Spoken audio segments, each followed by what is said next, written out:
Hi, thank you for joining us. Today we actually are pre-recording the talk that will be happening on November 18th. So we'll have Dr. Andrea Iaboni speaking to us about medications and fall risk. So we'll hopefully learn some more about what medications can cause a fall risk. So Dr. Andrea is a psychiatrist in geriatrics. She is also a researcher here at Toronto Rehab, and she knows a lot of stuff, so I'm happy to learn from her. Thank you. Yeah, so I'm a clinician researcher here at Toronto Rehab, and this is sort of my area of interest. It came about because years ago when I prescribed a medication for a patient which led to a fall, an injury, and ultimately to their death.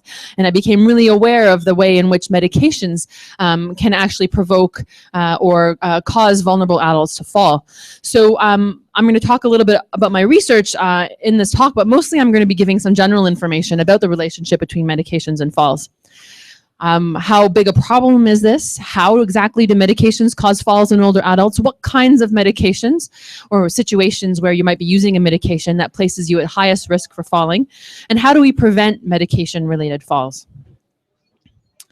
So when we think about risk factors for falling in older adults, we tend to break them down into intrinsic risk factors, so those and extrinsic risk factors. So intrinsic factors are things like age or illness-related changes or vulnerabilities in the older adult. That might be particular illness that places them at risk, or something like dementia. The extrinsic risk factors can be things like changes in the environment, like a rug that they might trip over, footwear issues, and in this case, I'm talking about medication use. And so that's a very common extrinsic risk factor for falls, and important because it's something that's actually quite modifiable. Of all the risk factors that we know about, the ones with the strongest associations tend to be intrinsic things. So people who have a lot of medical conditions, diseases like Parkinson's disease or dementia that place them at risk of falling. Medications tend to fall in the range of a moderate association for falls. So medications, around 1.5 to 2 times greater odds of falling if you're taking one of these fall-promoting medications. For the most part, the strong medications with the strongest association with falls are what we call psychotropic medications. They're psychiatric medications, things like antidepressants, antipsychotics, sedatives, or sleeping pills.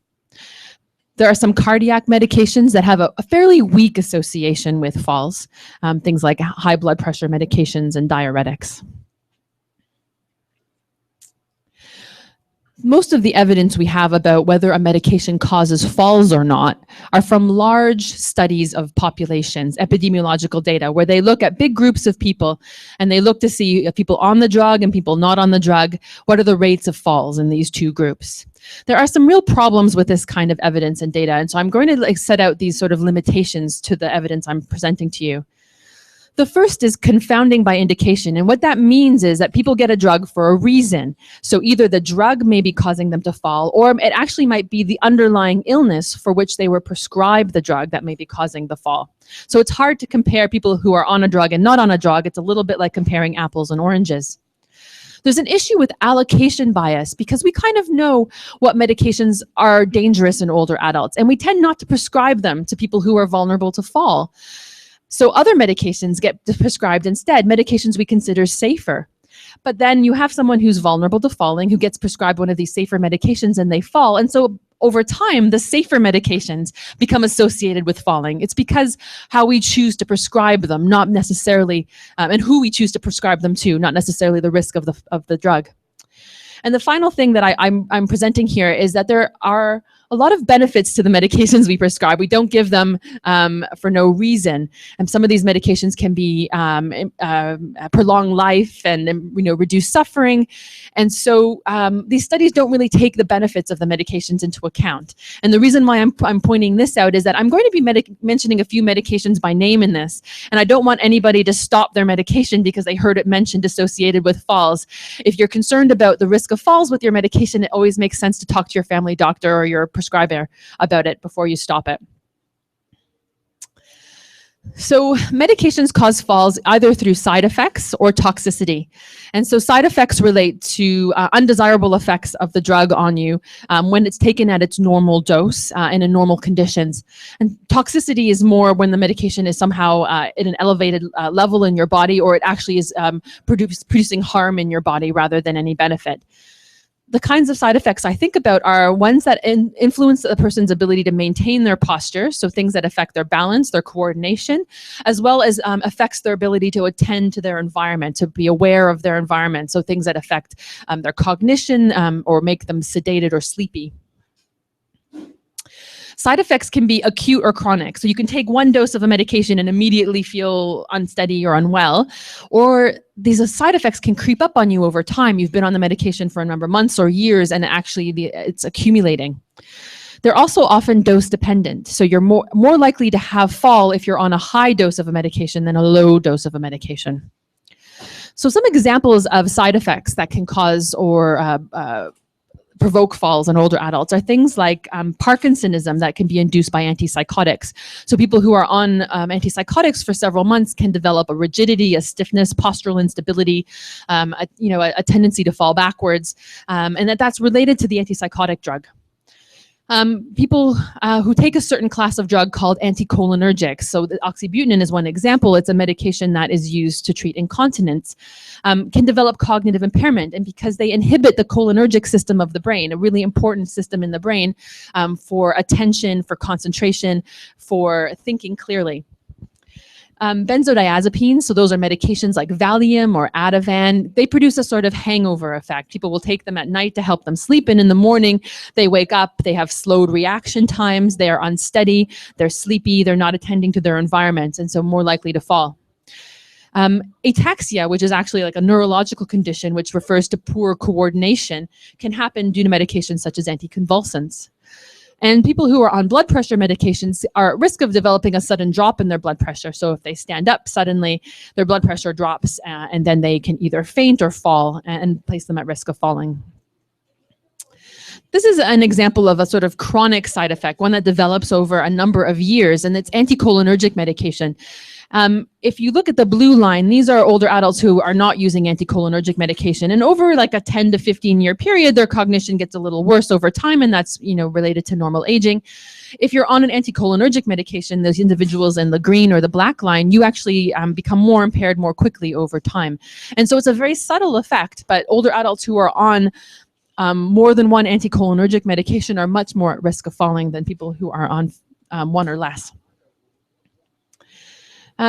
So people have, in addition to these big epidemiological studies where they look at populations and they just sort of add up the number of falls in each of the groups, there have been a few studies that have looked at directly the effects of medications on balance, on the ability to maintain balance. Most of these studies are on healthy volunteers. So they take older adults who volunteer, they give them a dose of the drug, often a single dose, and then they measure how much they wave around, how wobbly they are after they take it. And a few studies have looked at stopping drugs, and I'll talk a little more about that later. But overall, what we know is that older adults are much more vulnerable to side effects in terms of balance than younger adults. So if you give a younger adult and older adult the same dose of Valium, the younger person is going to be fine, the older adult is going to be very unsteady.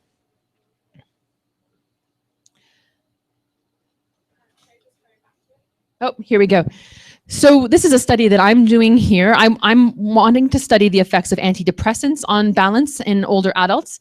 And so I'm using the Falls Lab here at Toronto Rehab to look at treating older adults with depression with antidepressants. This is actually a volunteer, not a research subject. And using the platform to actually perturb balance, to throw someone off balance and then see whether they are able to recover their balance in response, and whether the antidepressant interferes with that. Older adults are more vulnerable to becoming toxic on their medications than younger adults. And it's because of two different things. Their body systems are more vulnerable to the effects of the medication. So they, for example, their brain have less receptors in it, they have less neurotransmitters in it, and therefore they respond differently to the medication. Their body also metabolizes drugs differently, so their kidneys don't work as well, their livers don't work as well, and so the drug will accumulate more in their body. And some drugs that we use in older adults have what we call a narrow therapeutic index. So the dose that is effective and the dose that is toxic are actually quite close together. So that's a real concern. Also, older adults are often on more than one medication. And I mentioned in an earlier talk, if you're on 5 or more medications, you're much more at risk of falling. And one of the risks is drug-drug interactions, particularly with the psychopharmacology, those psychiatric drugs that we talked about earlier. They interact and can cause toxicity. So when we think about this, the kinds of medications and situations that are highest risk, I like to think about sleeping pills, so sedatives, lorazepam, zopiclone, other kinds of sedatives. Medications that are highly anticholinergic, as I mentioned earlier. So those are some antidepressants, some antipsychotics, medications used to treat incontinence, and medications that are used in high doses. And when people are at highest risk is when they are first starting a new medication, if they're increasing their medication dose, or if they've developed a new medical condition or an acute illness that may affect their medication. So for example, if someone develops kidney injury and they're on medications that are metabolized through their kidney, then that's a time when they're at risk. Why talking about medications is so important is that it's a modifiable falls risk. If you can stop medications that promote falls in older adults, studies have shown that you can actually improve their mobility and decrease their risk of falling. So this was a study that stopped in a group of people, stopped their falls-related medications. And after 6 months, everyone else got worse in terms of their mobility. And you can see in the black, those groups are the only ones that improved their mobility over the 6 months, were the ones who had been stopped on those medications. So how do we minimize the risk of falling with medications? Always, you would try to start in terms of treatments with non-pharmacological approaches first. And when I mention this, I'm thinking specifically of things like sleep disturbance in older adults and depression. Wherever possible, it's better to try non-drug approaches first. And recent studies have actually shown that non-drug approaches to insomnia in older adults are as effective as the sleeping pills, so when they're done properly. If you're going to start a medication, you start with the lowest dose and only increase slowly over a period of time. You always need to check for drug-drug interactions to prevent toxicity. If a medication is ineffective, it's really important to think about stopping it because of the issue with polypharmacy. You don't want to remain on a medication that's ineffective for no reason. And some medications can be discontinued after a time. They may not need to be used forever. And so again, it's important to have a regular review about medications and what can be safely stopped. Underneath the video, you'll find a number of links that I think will hopefully you'll find helpful. I've included some non-drug approaches to managing sleep disturbance in older adults, given that sleeping pills is one of the highest risk medications for older adults in terms of falls and fractures. I've included also patient information that can be printed out and given to patients about the risks associated with sleeping pills. There have been some studies now that have shown a lot of doctors are pessimistic. They think that older adults won't want to give up their sleeping pills, but if you give them the information, a good proportion of them will actually be quite willing to stop them. And then I've also included links to some lists of drugs where you need to be cautious in older adults. Those are drugs that do increase the risk of falls. Anticholinergic drugs listed on what's called the Beers criteria. The American Geriatric Society came up with this list of medications that really are often inappropriate in older adults, and the Choosing Wisely campaign. Thank you. Thank you. Any questions or comments?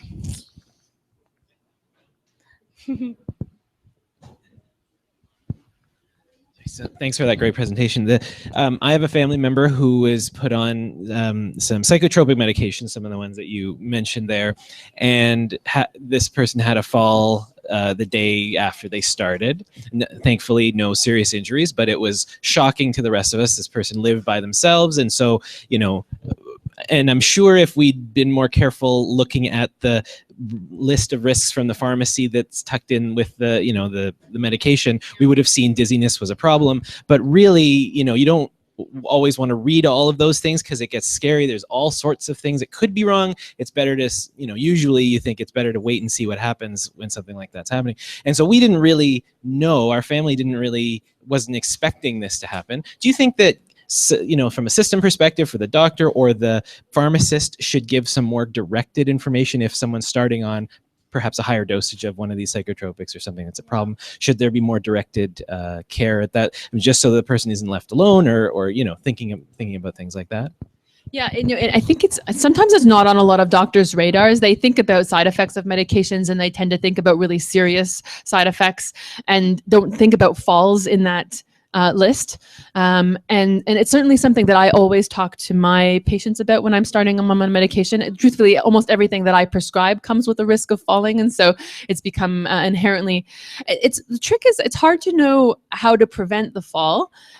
Because you don't necessarily want someone walking around behind you worrying that you're going to fall. Like if you're going to start the medication, you put in the sort of basic fall preventative kind of interventions. You make sure there's nothing that they can trip on in the environment. You talk to them about getting up more slowly, not to stand up too quickly from bed at night.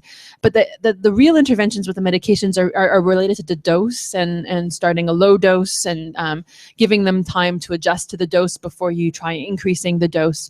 Those are the best we know. But you're right. It should be, I think, part of every doctor's awareness that falls are a very serious outcome of these kinds of medications. Yeah. I wonder if we just before the talk, you were telling us an anecdote about what got you started in some of these questions. And I mean, the personal story was powerful because it related closely to what I experienced too, but a more serious outcome. I don't know if you want to share that.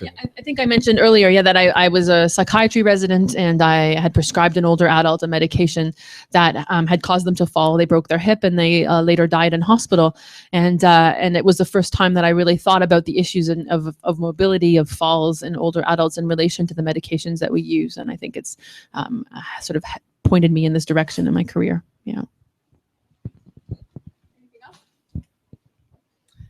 Thank you very much. Yes. I thought it particularly interesting to hear about sleeping pills and the fact that it can be associated with increased fall risk, but that there are also other methods that can be used to increase sleeping or to improve sleeping without using medication. So definitely interesting resources. I've seen the resources, and they're definitely worthwhile checking out. So I'd recommend looking at the links below the video. All right, thank you. I think that's it for today. The video is up a little bit early, but we'll be continuing with our talks on Monday. Thank you. Bye.